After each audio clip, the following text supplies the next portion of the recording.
Bismillahirrahmanirrahim. Baiklah, di sini saya ingin menyelesaikan tugas tahfiz Al-Quran dan Hadis untuk kelas MA dan MTS. Di sini saya diberi tugas untuk menghafalkan surah Asy-Syams ayat 1 sampai ayat 10 dan surah Al-Lail ayat 1 sampai ayat 11 dan surah Ali Imran ayat 190 serta hadis rawahu Bukhari. Baiklah, di sini saya akan bacakan surah Asy-Syams ayat 1 sampai ayat 10. Bismillahirrahmanirrahim. Wasyamsi wa duhaha wal qamari idza talaha wan nahari idza jallaha wal laili idza yaghshaha was samai wa ma banaha wal ardi wa ma tahaha wa nafsin wa ma sawaha wa alhamaha fujuraha wa taqwaha qad aflaha man zakkaha wa qad khaba man dassaha, yang artinya demi matahari dan sinar pada pagi hari, demi bulan apabila mengiringinya, demi malam apabila menutupinya, demi langit serta pembinaannya, demi bumi serta penghamparannya, demi jiwa serta penyempurnaannya, dan Dia mengilhamkan kepada kejahatan dan ketakwaan. Sungguh beruntung orang-orang yang mencikan dan sungguh rugi orang-orang yang mengotorinya.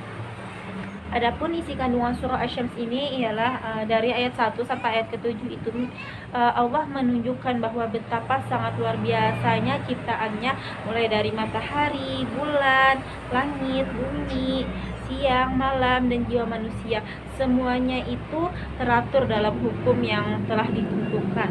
Begitu sangat luar biasanya cipta-ciptaan Allah. Dan pada ayat ke-8 ini Allah menjelaskan dan mengenalkan kepada kita semua tentang ketakwaan dan kebaikan dan kefasikan dan keburukan, sehingga kita sebagai manusia bisa membedakan tentang keburukan dan kebaikan, sehingga kita sebagai manusia dapat memilih ingin menjadi manusia yang berada dalam kebaikan atau dalam keburukan.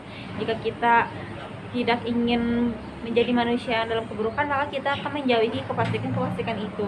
Jika kita ingin menjadi manusia dalam kebaikan, maka kita akan bertakwa, dan begitulah Maha penyayangnya Allah kepada kita.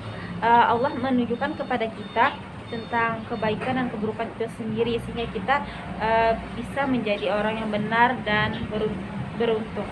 Pada ayat ke-9 ini Allah menjelaskan bahwa betapa beruntungnya orang yang menyucikan jiwanya dan orang yang mengembangkan dirinya, karena orang ini akan meraih segala apa yang diharapkannya. Dan pada ayat ke-10 Allah menjelaskan bahwa betapa sangat ruginya orang yang menyembunyikan kesucian dirinya, itu orang yang tidak ingin menyucikan hatinya, itu orang yang tetap berada dalam kefasikan. Adapun tafsir surah Asy-Syams ayat 1 sampai 10, di sini saya mengambil dari tafsir Jalalain. Ayat pertama di sini demi matahari dan cahayanya di pagi hari, yaitu sewaktu memancarkan sinarnya di pagi hari. Ayat yang kedua, dan bulan apabila mengiringinya, yaitu apabila muncul mengiringnya terbenamnya matahari. Ayat yang ketiga, dan siang apabila menampilkannya, yaitu menampakkan matahari yang semakin tinggi. Dan ayat yang keempat, dan malam apabila menutupinya, artinya ialah menyelimuti siang dengan kegelapan. Lafaz iza yang ada pada 3 tempat di atas hanya menunjukkan makna zaraf, sedangkan yang menjadi amilnya adalah fi'il dari qasam. Dan sini ayat yang ke-6, dan bumi serta penghamparannya, yaitu yang menghampar, bumi yang menghampar. Ayat yang ke-7 di sini ialah dan jiwa, sekalipun bentuk lafaznya mufrad, tetapi makna yang dimaksud adalah jamak serta penyempurnaannya. Maksudnya kesempurnaan ciptaannya. Lafaz ma pada 3 tempat di atas adalah ma masdariyah atau bermakna man. Pada ayat yang ke-8 di sini, maka Allah mengilhamkan kepada jiwa itu kefasikan dan ketakwaan. Maksudnya ialah Allah menjelaskan kepadanya jalan kebaikan dan jalan keburukan. Lafaz at-taqwa letaknya diakhirkan karena demi memelihara keserasian bunyi akhir ayat. Sedangkan sebagai jawaban dari qasam di atas ialah ayat ke-9, sesungguhnya beruntunglah. Pada lafaz alaha ini sengaja tidak disebutkan huruf lam taukidnya, yang karena mengingat panjangnya pembicaraan orang yang menyucikannya, yakni menyucikan jiwanya dari dosa-dosa. Ayat yang ke-10 ialah dan sesungguhnya merugilah orang-orang yang mengotorinya, yaitu orang-orang yang menodai dengan perbuatan maksiat. Asalnya lafaz dasaha ialah dasasaha. Kemudian huruf sin yang kedua diganti menjadi alif demi untuk meringankan pengucapan, akhirnya jadilah dasaha. Dan selanjutnya saya akan bacakan surah Al-Lail ayat 1 sampai ayat 11. A'udzu billahi minasyaitonir rajim. Bismillahirrahmanirrahim. Wallaili idza yaghsha wan nahari idza tajalla wa ma khalaqal dzakara wal untha inna sa'yakum lasyatta fa amma man a'ta wattaqa wa saddaqa bil husna fasanuyassiruhu lil yusra wa amma man bakhila wastaghna fakadzdzaba bil husna fasanuyassiruhu lil usra wa ma yughni 'anhu maluhu idza taradda, yang artinya demi malam apabila telah menutupinya dan demi siang apabila telah terang benderang, demi penciptaan laki-laki dan perempuan, maka sungguh usahamu beraneka macam ragam. Maka barang siapa yang memberikan hartanya di jalan Allah dan bertakwa dan membenarkan yang terbaik, maka akan kami mudahkan baginya jalan menuju kemudahan. Dan adapun orang yang kikir dan merasa dirinya cukup serta mendustakan pahala yang terbaik, maka akan kami mudahkan baginya jalan menuju kemungkaran, dan hartanya tidak bermanfaat baginya apabila dia telah binasa. Pada ayat di atas, Allah Subhanahu wa Ta'ala telah bersumpah bahwa demi malam dan demi siang, demi penciptaan perempuan dan penciptaan laki-laki, bahwa Allah Subhanahu wa Ta'ala akan memberikan balasan yang terbaik berupa pahala dan surga di akhirat kelak, dan berbagai jalan kemudahan untuk menuju kebaikan itu. Dan bagi hambanya yang gemar bersedekah dan bertakwa kepadanya, serta membenarkan dan yakin akan adanya pahala yang terbaik baginya. Isi kandungan surah Al-Lail ayat 8 sampai ayat 11 ialah Islam sangat membenci sifat bakhil, karena sifat bakhil salah satu sifat orang munafik. Karena orang beriman itu cenderung suka menolong apalagi untuk agama, dan Allah Subhanahu wa Ta'ala akan menimpakan keburukan, kesesatan, dan memasukkannya ke dalam neraka untuk orang-orang bakhil. Dan di sini tafsir surah Al-Lail diambil dari tafsir Jalalain. Ayat yang pertama ialah demi malam apabila menutupi, yaitu semua apa yang ada di langit dan di bumi dengan kegelapannya. Ayat yang kedua ialah dan siang apabila terang benderang, yaitu apabila menampilkan dirinya. Lafaz iza yang ada pada dua tempat di atas hanya menunjukkan makna zarafnya saja atau waktu, sedangkan yang menjadi ambilnya adalah fi'il qasam. Dan pada ayat ketiga di sini dan apa, lafaz ma di sini bermakna man, yakni manusia atau dianggap sebagai ma masdariyah yang dia telah menciptakannya, yaitu laki-laki dan perempuan. Yang dimaksud adalah Adam dan Hawa. Demikian pula setiap laki-laki dan perempuan lainnya. Adapun banci atau wadam yang tidak dapat diketahui apakah itu laki-laki atau perempuan di sisi Allah, maka jika seseorang yang bersumpah bahwa dia tidak akan berbicara dengan siapapun, baik laki-laki atau perempuan, lalu dia berbicara dengan orang banci, maka dia dianggap telah melanggar sumpahnya itu. Dan yang ayat keempat di sini, sesungguhnya usaha kalian atau kerja kalian memang berbeda-beda.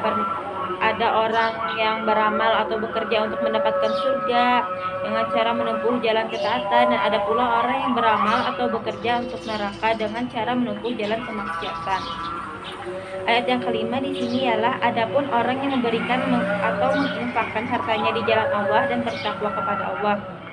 Ayat yang keenam di sini dan membenarkan perkara yang baik, yaitu makna yang terkandung di dalam lafaz la ilaha illallah yang artinya tiada Tuhan selain Allah. Dengan kata lain, bahwa infak di jalan Allah yang dilakukannya dan bertakwa kepadanya yang dijalankan itu tiada lain berangkat dari keimanannya kepada kalimat la ilaha illallah. Ayat yang ketujuh di sini, maka kami kelak akan menyiapkan baginya tempat yang mudah, yaitu surga. Dan yang ke-8, dan adapun orang yang bakhil tidak mau menginfakkan hartanya di jalan Allah dan merasa dirinya cukup, artinya tidak membutuhkan pahala. Dan di sini tafsir serta meneruskan perkara yang baik. Tafsir ke ayat ke-10, maka kelak kami akan menyediakan baginya tempat yang sukar, yaitu neraka. Ayat yang ke-11 ialah, dan tiadalah huruf ma di sini bermakna nafi, yakni tidaklah berguna bagi dirinya harta miliknya apabila ia telah terjerumus, yaitu ke dalam neraka. Dan selanjutnya saya akan bacakan surah Ali Imran ayat 190. A'udzu billahi minasyaitonir rajim. Inna fi khalqis samawati wal ardi wa ikhtilafil laili wan nahari laayatil liulil albab, yang artinya bahwasanya pada penciptaan langit dan bumi dan pada pergantian malam dan siang terdapat tanda-tanda kebesaran Allah bagi orang yang berakal. Pada surah Ali Imran ayat 190 ini menjelaskan bahwa benar-benar terdapat bukti nyata tentang kekuasaan Allah Subhanahu wa taala bagi orang-orang yang berakal sehat, yang menunjukkan mereka tentang kekuasaan Allah tentang penciptaannya, dan hanyalah Dia yang patut untuk disembah. Baiklah, di sini tafsir surah Ali Imran ayat 190 juga diambil dari tafsir Jalalain. Sesungguhnya pada penciptaan langit dan bumi dan keajaiban-ajaiban yang terdapat pada keduanya, serta pergantian malam dan siang dengan datang dan perginya serta bertambah dan berkurangnya, menjadi tanda-tanda, yaitu bukti-bukti atas kekuasaan Allah Subhanahu wa taala bagi orang-orang yang berakal, artinya yang mempergunakan pikiran mereka. Selanjutnya saya akan bacakan hadis. Bismillahirrahmanirrahim. An Abi Hurairah radhiyallahu anhu qala Rasulullah sallallahu alaihi wasallam, inna Allaha lama haqqa kataba 'indahu fawqa 'arsyihi, inni rahmati taghlibu ghadabi, rawahu Bukhari, yang artinya riwayat dari Abi Hurairah, semoga meridhai oleh Allah daripadanya, berkata Rasulullah sallallahu alaihi wasallam, tatkala Allah menciptakan para makhluk, Allah menulis dalam kitabnya, yang mana kitab itu terletak di sisinya di atas aras, sesungguh rahmatku lebih mengalahkan kemurkaanku, riwayat Bukhari. Hadis di atas menjelaskan bahwa rahmat Allah itu lebih dalam dan lebih luas daripada murkanya. Hal itu disebabkan karena sifat rahmat Allah ini telah melekat pada zatnya dan diberikan kepada semua makhluknya tanpa